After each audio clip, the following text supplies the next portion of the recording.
this Brian Flores story has really grown legs. And to me, with this whole Brian Daboll and the situation with the New York Giants deciding to sign and bring in Brian Daboll as their new head coach, it's so interesting because when you look at Brian Flores, and Brian Flores is one of the best, very underrated coaches in the NFL. When he got fired from the Miami Dolphins and had 2 winning seasons, back-to-back years, a borderline playoff team this year, they were 9-8. Last year, they won 10 games, and they didn't make the playoffs with winning 10 games because of the AFC had so much depth. But you look at right now, Brian Flores being available out of all these coaches, and look at all the coaches that were hired right now. And by the way, Doug Peterson signs with the Jaguars. I think that's a great move. I think it's a better move than Eric Bieniemy. I think Doug Peterson is a perfect fit right now for Trevor Lawrence's growth and rebuilding that team from top to bottom. I think Doug Peterson was wrongly fired after winning a Super Bowl a couple of years ago. That's a good sign. I think that was one of the best signings this offseason when it comes to coaches. But when you look at all the other teams that brought in coaches, and there's still 2 or 3 teams that are still looking for coaches, it looks like the only way Eric Bieniemy is going to get a job is with the Saints.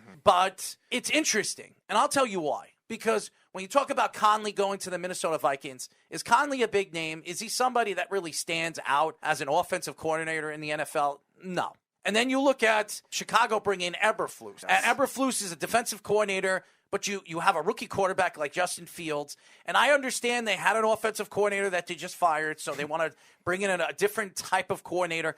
But when you have a growing quarterback, a quarterback that is a rookie, second-year quarterback going into the season, you would think that they would bring in an offensive-minded guy like a Bieniemy that's going to help build this offense that hasn't been there for years. I don't even remember the last time that this team was an offensive-minded team. 2013, probably. The best year of Jay Cutler's career. Yeah, so if you look at the big picture, you look at all the coaches that were hired so far, they're not slam-dunk hires. And we saw Byron Leftwich. He went to the Jaguars. Then he decided he didn't want the Jaguar jobs. There were stories coming out that he thinks that he could get the Tampa Bay Buccaneers job if Arians retires, but I'm hearing it's Todd Bowles' job. So then I heard that he had problem with the questions they were asking him when they were bringing him in. To me, I don't know what's going on with the NFL. I don't know what's going on with this whole Brian Flores thing. It doesn't make any sense because the Giants come out, they speak about the Brian Flores situation, and they say that if you backtrack what we did, we brought Brian Flores in, we gave him a second interview, and we just felt that Brian Daboll was a better fit. And Brian Flores says when he got the text message from Bill Belichick that Bill Belichick told him it was never his job. He had no chance of getting the job. Maybe Bill Belichick didn't realize it was a different Brian that he was writing to. Maybe he thought he was writing to Brian Daboll. Technology is his greatest flaw, apparently. Maybe he thought he was writing to Brian Daboll, but it's pretty fishy when you put 2 and 2 together that Bill Belichick, who was involved with Spygate, involved with Deflategate, he's been pretty much every single gate he's been involved with. And you look at where this is now. You have now Brian Flores, an ex-defensive coordinator for the New England Patriots. You have Brian Daboll, an ex-offensive guy for the New England Patriots. It all matches together. It all comes together. And I'm not saying that Bill Belichick had anything to do with it, but it's so funny and so interesting that Bill Belichick is smack in the middle of all this again. Yep, found one flaw. Technology, don't trust Bill Belichick. He's a little old for that. But beyond that, yeah, it's definitely fishy because Brian Flores has been accomplished in this league. Yes, he hasn't made the playoffs yet, but they lost on a tiebreaker. The Browns were 11-5, the Colts were 10-6, and they just missed out on a tiebreaker. Granted, they probably shouldn't have lost to the Broncos at the end of the season. That didn't help either, but still, regardless, close in 2020. This year, they were from 1-7 to nearly in the playoffs. They got blown out by a Titans team that will turn out to be the number 1 seed. So it's not a bad season for them either when it comes to rallying around the way they did. And Brian Flores has turned, we thought, the Miami Dolphins into a better culture, which is something they were lacking for a long time since the early 1990s. So it seemed like there was a little more stability. Then all of a sudden he disagrees with the GM, whether it's Tua related or Deshaun Watson related, whatever it may be. There was an issue. Chris Grier, who I don't think is a great GM, he did well accumulating the draft picks, but he hasn't drafted great. Yet they keep him instead and get rid of Flores. Now Flores gets all these interviews. And the Giants definitely look bad when it comes to not doing more due diligence when Shane got there. Now, Shane being a Bills guy, Daboll being a Bills guy, that there's going to be an advantage there, but it doesn't seem like they did their due diligence with Shane there as much as they could have with Flores. And I think that's a big part when it comes to the lawsuit that Flores has had. And Flores has had it with other teams too, the Broncos and the Dolphins included in that. And both the Dolphins and the Giants, the Broncos now have different ownership now because the Bolin family is trying to sell the team. But the Dolphins and the Giants both have a lot of these old school owners and ownership groups that are just stuck in the past. And that's a big problem when it comes to trying to get players to want to come there. Now, Miami's done well getting free agents because they overpay a lot of veteran guys that are washed up and usually don't work there. But still, that's not going to help get a good football team going. Has there been racism in the NFL? Absolutely. There's been a lot of racism over the years. We've seen it over and over again. I don't know, in the last couple of years, we've seen it with the coaching display. I understand we haven't seen a lot of coaches in the NFL that were African American. In the last 20 years of hiring, 16% were African American. And if you look at that, that's a terrible number when you look at the big picture. And I understand when you look at these coaches, even these owners, and trying to compare and contrast who's going to match up with one GM and what's going to match up to the coach that they bring in. But there has to be something said by the ownership over here. Most of the owners are white, and they were also brought up in a different type of family life. So I don't know, and I'm not going to say that they're all racist, but I'm sure some of these owners have their own thoughts of bringing in a black coach. Do I like it? Do I think it's right? I think it's terrible. I really do. And if Brian Flores can prove these stories to be true, the NFL needs to drop the hammer on the Miami Dolphins. The NFL needs to drop the hammer on the Denver Broncos and the New York Giants. And also, I believe that the government and the political parties should get involved with the NFL and taking shots at the NFL, like they did with PEDs in the MLB, getting involved with that. If this is true, this is a multi-billion-dollar industry, one of the biggest industries in all of the world. It's the number one in professional sports. And if the NFL and Roger Goodell, which supposedly has come out with Hugh Jackson's story, that Roger Goodell signed off when the Cleveland Browns were paying off Hugh Jackson to lose football games in 2016 and 2017. And if that's true, Speedy, Roger Goodell should be out of here. Yeah. You're dealing with a completely different issue, too, between MLB, PEDs, which is a performance-enhancing thing, understandable. This is a moral human thing, and this is a problem when it comes to not just sports. It could be any kind of employment kind of thing. If this kind of hiring process does end up happening, absolutely the Miami Dolphins, the New York Giants ownership should be ridded out of there as soon as possible. And there's probably other teams that are involved in that too. We know the Broncos are getting new ownership anyway, so those Bolin There's no way the NFL is going to just push out John Mara. John Mara is very well respected around the league. His father really helped build the NFL for what it is today. It's going to be very, very hard to get Steve Tisch and John Mara to sell their team. I don't see that happen. I see it better from Miami. I could definitely see it where maybe one of them is forced out. I don't know how much involvement Tisch is because Brian Flores more referenced Mara, and Mara has been the one that's had more of the problems, where it seems like a lot of the Giants fans realize that Tisch is a little more of the progressive one. He came in a little later, and he's actually wanting the ones to change a little bit to a more new school team. John Mara is still stuck in his own ways, and his father's ways were good for a while, but you have to adapt, and it seems like they have been able to adapt to the modern NFL, and a lot of that has to do with these hiring procedures, too. It wasn't just Brian Flores. It was going back to 2016 when they brought in McAdoo. Both Terrell Austin and Chris Richard were both very good defensive coordinators for the Lions and the Seahawks, respectively. And Richard ended up getting a defensive coordinator job with Dallas, but never got a head coaching job. Terrell Austin, that was the last time the Lions had a good defense. And then 2018, too, with Bieniemy the first time around, 2020 as well, with Bieniemy again.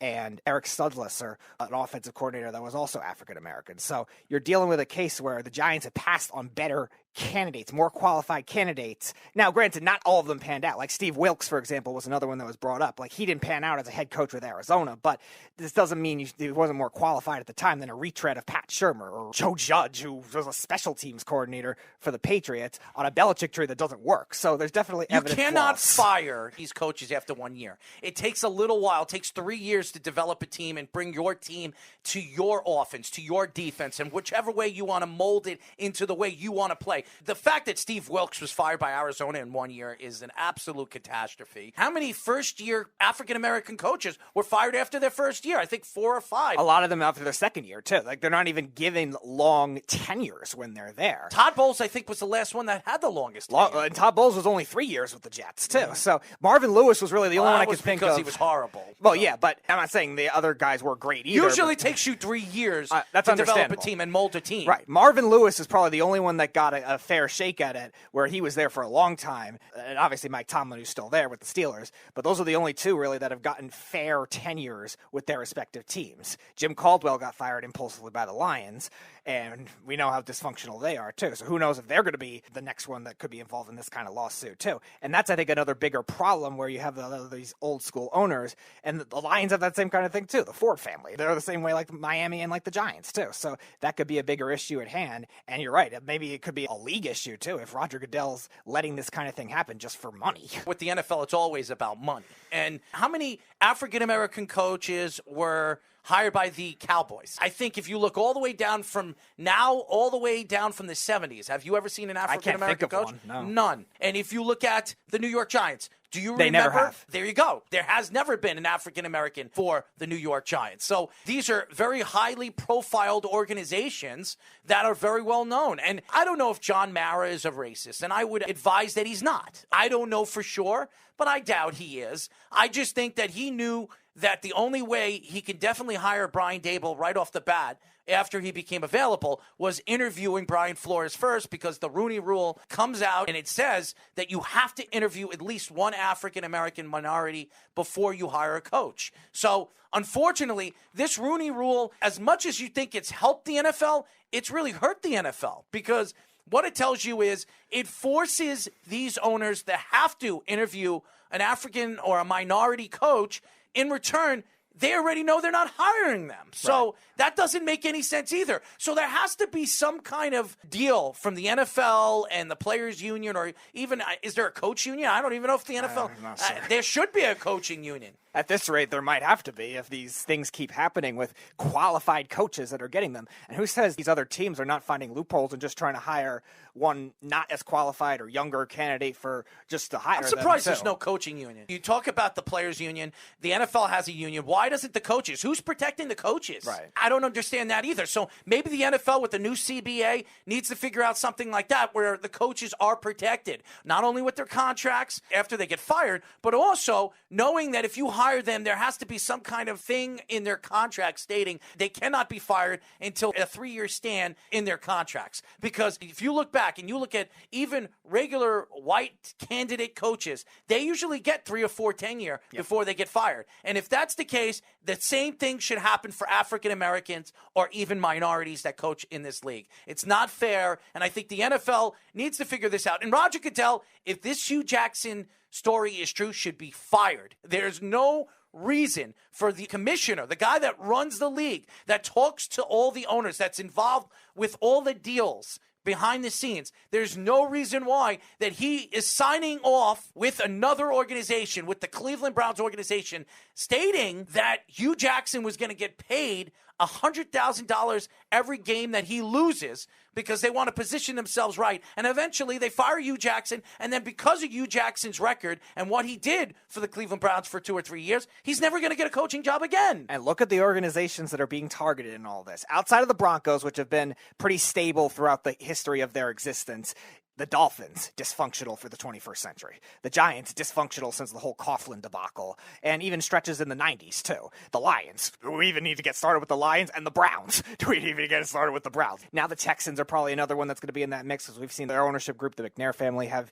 issues with players and maybe some racism involved in that. Who knows what this thing with the Jaguars, Shad Khan, he's a minority owner, but if Shad Khan, maybe that's a big reason Leftwich left, too, and maybe we don't realize it. Maybe they're going to be investigated as well. No. But all dysfunctional teams that are on this list that you're seeing, really outside of the Broncos, but even the Broncos lately haven't been great either. The shameful thing that's going to happen is Brian Flores, that was the first African-American coach that got fired, that opened his mouth, is probably never going to get a job again in the NFL. It's going to take a very long time for him to get a job in the NFL because he's put a lawsuit out there. A lot of these owners are going to say, well, I'm not going to want to hire this guy because if I do something wrong, he's going to sue me. These owners are not going to allow this. This is the same thing that happened to Colin Kaepernick. Was Colin Kaepernick fully right for what he did? It depends on the way you look at it. The fact is he was blackballed, and he should have never been blackballed. With all this, and then he got these workouts where all the teams and their scouts came to watch a play. Everybody knew that he wasn't going to be brought to another team. I don't care how well he played. There was no way another team was going to sign him for all the stuff and all the humiliation that he was dealing with after he got fined and practically tossed out of the league. Colin Kaepernick was blackballed, and it could have been in the NFL 2-3 years ago, but no team's going to bring him in. And I think the same thing is going to happen to Brian Flores. As great of a coach as he is, he's not doing it for the money. He's doing it for the sake of all the African-American coaches and the minorities that are trying to get coaches in the league and getting a fair shake.